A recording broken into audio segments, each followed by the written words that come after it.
आजच्या छोट्याखानी कार्यक्रमामध्ये ज्यांना बक्षीस मिळालं त्यांना तर कौतुकच कौतुक त्यांचं, पण त्यांच्यापासून त्यांच्या शेजारी दुसऱ्या क्वार्टर झोपलाय त्याला आजपासून झोपच नाही आली पाहिजे.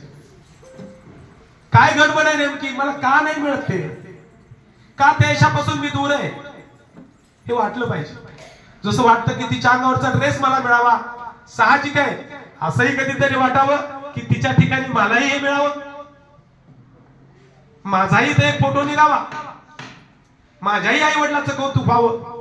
एकदा तर प्रश्न पडू द्या मनाला, आणि पडलाच पाहिजे. जर तो प्रश्न नाही पडला तर मग आपण माणूस म्हणून घ्यायला, साने गुरुजीचे विद्यार्थी म्हणून घ्यायला आपण योग्य होत नाही. गुरुजींचं नाव मेल्यानंतर अमर झालं किंवा गुरुजी मेलेच नाही ते आपल्यात आहेत, त्याच पद्धतीनं हे विचार आपल्या मनात मेले नाही पाहिजे. कोणते विचार की जाऊ दे नशिबात आपल्या नाही जाऊ दे असं म्हणून चालणार नाही. तर नशीब काय असतं, तर नशीब हे एक अशी संधी असते. इतरांनी प्रयत्न करून सगळं वरबडून घेऊन गेल्यानंतर शिल्लक जे राहत असतं ते नशिबावर जे विश्वास ठेवून बसतात त्यांच्यासाठी शिल्लक असतं. आपल्याला नशीब घडवायचंय, यश मिळवायचंय, नाव कमवायचंय, तर त्याच्यासाठी हे संस्कार केंद्र साने गुरुजी निवासी विद्यालय इथलचं सगळं कर्मचारी बंधू भगिनी सदैव तुमच्या बरोबर आहे. तुम्ही फक्त बोट त्यांच्या हातात द्यायचं.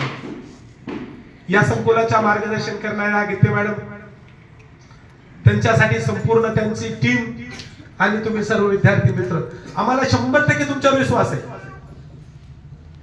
विद्यार्थी आहेत, चुकत असतात, विद्यार्थी आहेत, चलबिचल करत असतात, विद्यार्थी आहेत, विसरभोळे असतात, पण त्यांना मार्गदर्शक अत्यंत कुशल आणि गरजेचे असतात.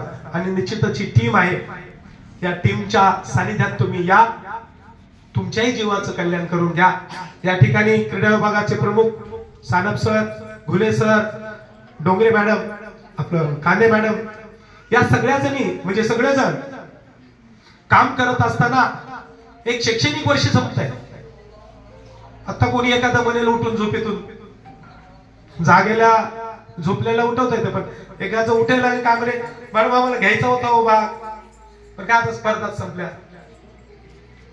संपल्या नाही. दररोज स्पर्धा आहे जीवनामध्ये, दररोज स्पर्धा आहे आणि स्पर्धेचं हे जग आहे. तुम्हाला काय करायचं आहे की पुढच्या वर्षीसाठी तुम्हाला तयार व्हायचंय. ज्यांना ज्यांना भाग घ्यावासा वाटतो त्यांनी सानप सरांकडे नाव नोंदणी करायची. आपण यावर्षी बेसबॉल, सॉफ्टबॉल बरोबरच इतर सर्व प्रकारचे खेळ, त्याचबरोबर इंडोर आणि आउटडोअर म्हणजे खोलीत बंद आणि खोलीच्या बाहेर असे दोन्ही प्रकारचे खेळ घेतोय. अभ्यासही घेतोय.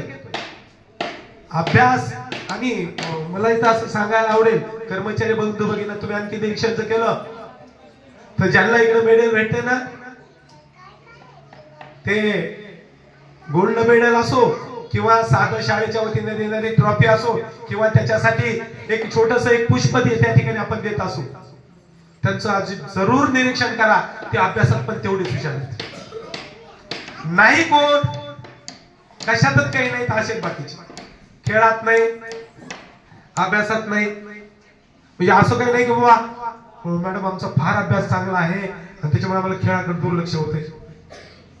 तर हे स्वतःची फसवणूक आहे. आमचं म्हणणं नाही तुम्ही खेळलंच पाहिजे, परंतु इतर भरपूर अशा साऱ्या परीक्षा आहेत, इतर असे काही गुणवत्तापूर्ण असे क्षेत्र आहेत, त्याच्यात का होईना तुम्ही भाग घेतलाच पाहिजे. स्पर्धेत आपल्याला आजमावून पाहिलंच पाहिजे की अरे हम कितने पाणी में है.